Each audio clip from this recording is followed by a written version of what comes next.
सकता है कि एक सामान्य प्रक्रिया हो। 2025 का चुनाव आने वाला है, 2024 खत्म हुआ है, मंथन कर रहे हों, आपस में बातचीत कर रहे हों, इसके बहुत बड़े इम्पैक्ट नहीं हो आने वाले चुनाव को लेकर के, सरकार को लेकर के या बाकी चीज़ों को लेकर के। ये सारी बातें और 15 तारीख से जो उनका तय हुआ है कि 15 तारीख से निकलेंगे यात्रा पर, वो डेट, उसके अलावे 2-3 बातें और बड़ी महत्वपूर्ण हैं। एक तरफ कहा यह जा रहा है कि नीतीश कुमार 15 तारीख के बाद कोई बड़ा फैसला ले सकते हैं। इस बात की तरफ इशारा करती है कि निश्चित रूप से जो 2010-2015 के रिजल्ट आ गए, तो 2020 में और बुरी स्थिति हुई। 122 सीट अपने खाते में रख करके अपने साथी, अपने इंटरनल सहयोगी हिंदुस्तानी आवाम पार्टी को 7 सीट देने के बाद नीतीश कुमार 115 सीट पे चुनाव लड़े। अब भारतीय जनता पार्टी के लिए ये बात सोच करके बैठे रहना कि हम सत्ता में नीतीश कुमार के कारण होंगे, निश्चित रूप से अपना वो कहीं ना कहीं नुकसान करा रही है। ये बातें कई बार केंद्रीय नेतृत्व को, बिहार के नेतृत्व ने बताया वो 2015 में साथ आया, जो 2015 में साथ नहीं था वो 2020 में आया, जो 2020 में नहीं था वो 2025 में आ रहा है, और 2025 में सभी मिलकर के आ रहे हैं, सब हैं। सिर्फ भारतीय जनता पार्टी, माफ कीजिएगा, आरजेडी और कांग्रेस को छोड़ दिया जाए तो सब एनडीए, तो बाकी सब एनडीए की तरफ है, जो कि 2015 में बड़ा मुद्दा था। उस मुद्दे पर अगर तेजस्वी यादव काम कर रहे हैं और 15 तारीख के बाद वो निकलते हैं यात्रा पर, तो इसके इम्पैक्ट होंगे और नीतीश कुमार इसके क्या असर होते हैं वो देख करके फैसला लेंगे कि उनको किसके साथ 2025 का चुनाव लड़ना है। और इस स्क्रिप्ट को अगर एक बार फिर से आप बारीकी से देखें तो 2020 का जो नीतीश कुमार का सीट जो उनका आया था और जिस तरह से वो पिछड़े थे, वो उनको काफ़ी परेशान कर रहा होगा। सबसे बड़ी बात इसमें एक और है कि ये सब कुछ देख करके नीतीश कुमार इस बात का भी जोड़ घटाव करेंगे कि आखिर प्रशांत किशोर का जो घोड़ा है वो किस करवट बैठता है, उनका ऊँट किस करवट बैठता है, कि कौन सी चाल वो चलते हैं। पनोरमा ग्रुप, जो सोचता है वो करता है। नमस्कार, भारत लाइव देख रहे हैं आप और ये चर्चा गर्म है। सीएम नीतीश की उलझने लोगों की उलझन बढ़ा रही है। जिस तरीके से सीएम नीतीश नाराज चल रहे हैं, बोला तो ये जा रहा है कि वो खुश हैं, लेकिन अकेले अकेले पहुंच जा रहे हैं। जो उनके इर्द गिर्द रहते थे वो भी नजर नहीं आ रहे हैं। विजय चौधरी से लेकर अशोक चौधरी, ये दोनों तो सीएम नीतीश जहां जाते थे वहां पर मौजूद ही रहते थे। आए दिन आपने देखे होंगे सीएम नीतीश हर कार्यक्रम में गए, वहां पर ये दोनों मंत्री मौजूद रहे। भले ही बिहार के उप मुख्यमंत्री मौजूद नहीं रहे, लेकिन विजय सिन्हा उसमें भी मौजूद रहे। लेकिन कल ही हमने आपको खबर बताई थी, सीएम नीतीश ने 2-2 जगह कार्यक्रम किया, वहां पर कोई भी मौजूद नहीं था। ये क्या संदेश देता है? सीएम नीतीश की नाराजगी या सीएम नीतीश क्या चाहते हैं? इसी मुद्दे पर बाबा से बात करेंगे। आज का मैं टॉपिक बताऊं, सीएम की स्क्रिप्ट रेडी, खेल होगा बड़ियार, 15 अगस्त का डेडलाइन, खिलाड़ी तैयार। तो सीएम क्या उलटफेर करने वाले हैं? अब किसी को साथ भी नहीं ले जा रहे हैं। देखिए, ये तो छोटी छोटी बातें हैं जो जिसका कोई बहुत बड़ा इम्पैक्ट या महत्व नहीं है, और अगर देखते हैं गौर से आप देखिएगा तो इसके बहुत बड़े इम्पैक्ट भी हो सकते हैं कि आखिर नीतीश कुमार सोच क्या रहे हैं। और नीतीश कुमार इस तरह का एक्ट करने लगते हैं तो लगता है कि कुछ ना कुछ होने वाला है। इस बार बहुत सारी चीज़ों पर मैं पिछले 48 घंटे से लगातार जब ये सुन रहा हूँ या इस तरह की बातें चल रही हैं, कई लोगों ने चर्चा भी इस पर किया, कई पॉलिटिशियंस इस बात पर बार बार फ़ोन करके पूछ रहे हैं कि बाबा आपको तो जानकारी है, बताइए ना क्या हो रहा है। तो निश्चित रूप से हमारा फ़र्ज बन जाता है कि हम जांच पड़ताल करें, हम देखें भीतर में चर्चा में आखिर चल क्या रहा है। जब चर्चा की बात हम करते हैं तो निश्चित रूप से नज़र आ रहा है कि कुछ तो बात ज़रूर है, इसमें कोई दो राय नहीं है। हो सकता है कि एक सामान्य प्रक्रिया हो।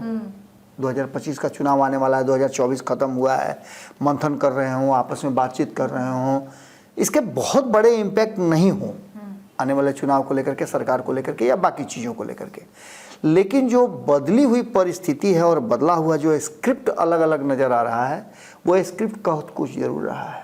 सबसे पहली बात तो ये कि तेजस्वी यादव का पूरे 5 दिन के सदन में नहीं आना, आकर के भी नहीं जाना, आखिर इसके पीछे की कहानी क्या है। और ऐसी परिस्थिति में जब उनके एक सदस्य की सदस्यता तक खत्म हो गई, एक सदस्य पर कार्रवाई हुई, उसके बाद भी तेजस्वी यादव चुप रहे, इसके मायने क्या निकाले जाए? इसके मायने क्या निकाले जाए कि एक तरफ नीतीश कुमार केंद्र सरकार पर बिहार को विशेष राज्य के दर्जा की बात कर लीजिए, आरक्षण की बात कर लीजिए, उस पर दबाव बना रहे हैं और उन्हीं बातों पर तेजस्वी यादव प्रेस कॉन्फ्रेंस कर रहे हैं, जबकि जो मूल बात है उसको तो नीतीश कुमार ने जो उनके साथ किया है उस पर कोई अटैक नहीं कर रहे हैं। तो इसके मायने क्या निकाले जाए? यानी कि इस स्क्रिप्ट में ऐसा उलझा दिया है कि ये फिल्म तो बनी थी सामान्य पारिवारिक फिल्म, लेकिन ये हॉरर की तरह जा रही है। इसमें इतने सारे हॉरर हैं कि कब क्या हो जाए कहना मुश्किल है, और डराता तो निश्चित रूप से है। तो ऐसी परिस्थिति में आखिर हो क्या रहा है? तो हो ये रहा है कि नीतीश सरकार के बारे में कल ही तेजस्वी यादव ने कहा कि सरकार गिरा देनी चाहिए, आरक्षण अगर नहीं दे रहे हैं, 9वीं अनुसूची में शामिल नहीं कर रहे हैं तो करवाना चाहिए। जबकि वास्तविकता फैक्ट यही है कि न तो नीतीश कुमार इसमें बहुत कुछ कर सकते हैं और न ही तेजस्वी यादव इसमें कुछ कर सकते हैं, सिर्फ हल्ला करने के सिवा और कुछ नहीं कर सकते हैं। तो क्या तेजस्वी यादव के स्क्रिप्ट पर, तेजस्वी यादव के एक्ट पर नीतीश कुमार और नीतीश कुमार के एक्ट पर तेजस्वी यादव, स्क्रिप्ट पर तेजस्वी यादव रोल कर रहे हैं, कंट्रोल कर रहे हैं? ये सारी बातें, और 15 तारीख से जो उनका तय हुआ है कि 15 तारीख से निकलेंगे यात्रा पर, वो डेट, उसके अलावे 2-3 बातें और बड़ी महत्वपूर्ण हैं। एक तरफ कहा यह जा रहा है कि नीतीश कुमार 15 तारीख के बाद कोई बड़ा फैसला ले सकते हैं।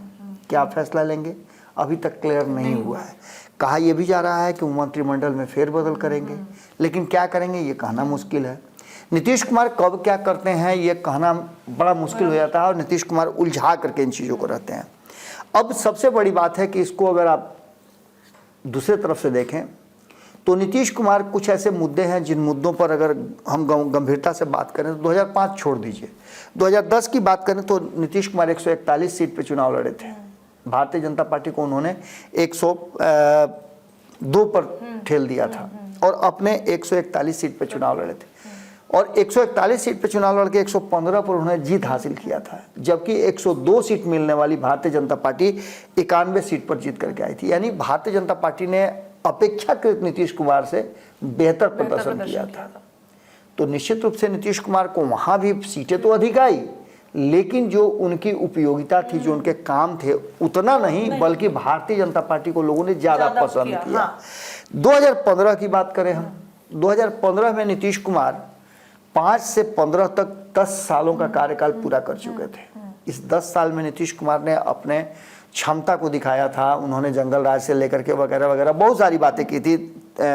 लालू प्रसाद के शासनकाल, राबड़ी देवी के शासनकाल को उन्होंने धत्ता बताया था। लेकिन 2015 में जब साथ आए तो निश्चित रूप से एक ऐसी बात होनी चाहिए थी जिसमें नीतीश कुमार को बढ़त मिलना चाहिए था। यहाँ भी 101, 101 और 41 का फॉर्मूला तय हुआ। नीतीश कुमार 101 पर लड़े, आरजेडी 101 पर लड़ी। यहाँ भी नीतीश कुमार पिछड़ कहीं गए, 101 सीटों में 71 सीटें जीत करके आए, और लालू प्रसाद 101 में 80 सीटें जीत करके आए। तो इसके मायने थे कि यहाँ भी नीतीश कुमार को नकार करके बिहार की जनता ने लालू प्रसाद को ज़्यादा तरजीह दी। अब ये बातें कहीं ना कहीं इस बात की तरफ इशारा करती है कि निश्चित रूप से जो 2010-2015 के रिजल्ट आ गए, तो 2020 में और बुरी स्थिति हुई। 122 सीट अपने खाते में रख करके अपने साथी, अपने इंटरनल सहयोगी हिंदुस्तानी अवाम पार्टी को 7 सीट देने के बाद नीतीश कुमार 115 सीट पे चुनाव लड़े, और 115 सीट में 43 सीट 50% से भी डाउन हो गए। जबकि वही 121 सीट लेने वाली भारतीय जनता पार्टी ने 9 सीट अपने सहयोगी दलों को दिया, और वहां 112 सीट पे लड़ करके वो 74 सीट जीत करके आई। यानी यहां भी बेहतर प्रदर्शन किया। अब ये बातें आप सुन करके आपको लग रहा होगा कि इसके मायने क्या है। इसके मायने ये हैं कि नीतीश कुमार भले ही दिखते मजबूत जरूर हों, लेकिन वास्तविकता में नीतीश कुमार को बिहार की जनता ने पूरी तरह से एक्सेप्ट नहीं किया है। नीतीश कुमार जब भी आए हैं तो नहीं होता है कि गिफ्ट जो होता है ना, गिफ्ट में आते हैं। मेन सामान आप खरीदिएगा तो उसके साथ साथ कुछ फ्री रहता है, बाई 1 गेट 1 फ्री में आते हैं। तो उसी तरह से कहीं ना कहीं नीतीश कुमार इन सब के बावजूद बिहार की सत्ता पर काबिज है। 19 साल से उनको कोई हिला नहीं पाया है। लेकिन बाबा अभी तो बीजेपी को उनकी जरूरत है। ये कैसे आप कह सकते हैं कि बीजेपी को उनकी जरूरत है? अगर सीएम नीतीश हट जाएंगे तो सत्ता में सरकार नहीं रहेगी। तो आगे तो चुनाव उनको 2020 में 2025 में लड़ना ही ना है। सत्ता से तो पहले भी हट चुकी है। अब भारतीय जनता पार्टी के लिए ये बात सोच करके बैठे रहना कि हम सत्ता में नीतीश कुमार के कारण होंगे, निश्चित रूप से अपना वो कहीं ना कहीं नुकसान करा रही है। ये बातें कई बार केंद्रीय नेतृत्व को, बिहार के नेतृत्व ने बताया भी है। नीतीश कुमार जब 2025 के चुनाव की तैयारी हो रही है तो वहाँ आपको कुछ ऐसी चीज़ें देखने को मिलेगी कि भारतीय जनता पार्टी आखिर किस बिना पर चुनाव लड़ रही है। तो सबसे पहली बात तो यह है कि इन चीज़ों को अगर जोड़ घटाव करके देखते हैं तो इसमें कई प्लेयर आपको नजर आएंगे। जैसे भारतीय जनता पार्टी को अगर नीतीश कुमार को किनारा कर दिया जाए तो उसके पास कुछ प्लेयर बढ़ गए हैं। आपके साथ मैं खबर कर रहा था तो मैंने बताया था ये पहला ऐसा अवसर है नीतीश कुमार के पूरे राजनीतिक जीवन का कि इतने सारे लोग नीतीश कुमार के साथ हैं। हाँ, एनडीए में। जो 2010 में नहीं था वो 2015 में साथ आया, जो 2015 में साथ नहीं था वो 2020 में आया, जो 2020 में नहीं था वो 2025 में आ रहा है, और 2025 में सभी मिलकर के आ रहे हैं। सब हैं। सिर्फ भारतीय जनता पार्टी, माफ कीजिएगा, आरजेडी और कांग्रेस को छोड़ दिया जाए तो सब एनडीए की तरफ, तो बाकी सब एनडीए की तरफ है। जो 2015 में थे उनको छोड़ करके बाकी सभी लोग उनके साथ हैं। तो निश्चित रूप से यहाँ एक ग्राफ तो बड़ा हो ही गया है। अब इस ग्राफ को बड़ा करने और भारतीय जनता पार्टी को अपने पक्ष में इन सारी चीज़ों को करने के लिए 2-3 मुद्दा हैं जो आपको बहुत गंभीरता से समझने होंगे। पहली बात ये कि एक तरफ जहाँ तेजस्वी यादव इस लड़ाई को सीधी तौर पे लड़ना चाहते हैं भारतीय जनता पार्टी से, क्योंकि वहाँ लड़ाई का 2 ही धारा होगा। एक होगा हिंदुत्व वाला, कम्युनल और सेकुलर, ये 2 धारा पर लड़ाई होगी। अब उस लड़ाई में चाह रहे हैं तेजस्वी यादव के एक बार फिर से नीतीश कुमार हमारे खेमे में है। नीतीश कुमार भी अगर स्क्रिप्ट उनकी सही है और उसी स्क्रिप्ट पर काम कर रहे हैं तेजस्वी यादव, तो निश्चित रूप से आरक्षण जो कि 2015 में बड़ा मुद्दा था, उस मुद्दे पर अगर तेजस्वी यादव काम कर रहे हैं और 15 तारीख के बाद वो निकलते हैं यात्रा पर, तो इसके इम्पैक्ट होंगे और नीतीश कुमार इसके क्या असर होते हैं वो देख करके फैसला लेंगे कि उनको किसके साथ 2025 का चुनाव लड़ना है। इसके अलावा नीतीश कुमार चाहते थे कि चुनाव वक्त से पहले हो जाए, भारतीय जनता पार्टी ने नहीं माना। यहाँ एक नाराजगी है, तो ये काम भी वो तेजस्वी यादव के साथ कर सकते हैं। जैसे तेजस्वी यादव 10 दिन यात्रा पर निकलेंगे, ये पता चल जाएगा कि लोगों का इम्पैक्ट क्या है, तो हो सकता है कि नीतीश कुमार पाला बदल करके और फिर से विधानसभा भंग करके और चुनाव कराने की तैयारी करें। अब इसमें सबसे बड़ी बात यह है कि भारतीय जनता पार्टी को 2 लोगों से डर है, और ये 2 ही लोग भारतीय जनता पार्टी को छोड़ दें तो फिर महागठबंधन या इंडिया गठबंधन को मजबूती मिल सकती है। हालांकि हमारे यहाँ तो कहा जाता है कि नानी का धन, पानी का धन और जो अन्य तरह का धन होता है, जैसे जो आपको आराम से मिल जाता है, वो आपको ज़्यादा फलता नहीं है। अभी भी नानी के धन पर ही नरेंद्र मोदी मुख्यमंत्री बने हुए हैं। नानी का मतलब समझ रहे हैं ना, नायडू और नीतीश। तो इन दोनों के भरोसे ही ये सब कुछ चल रहा है।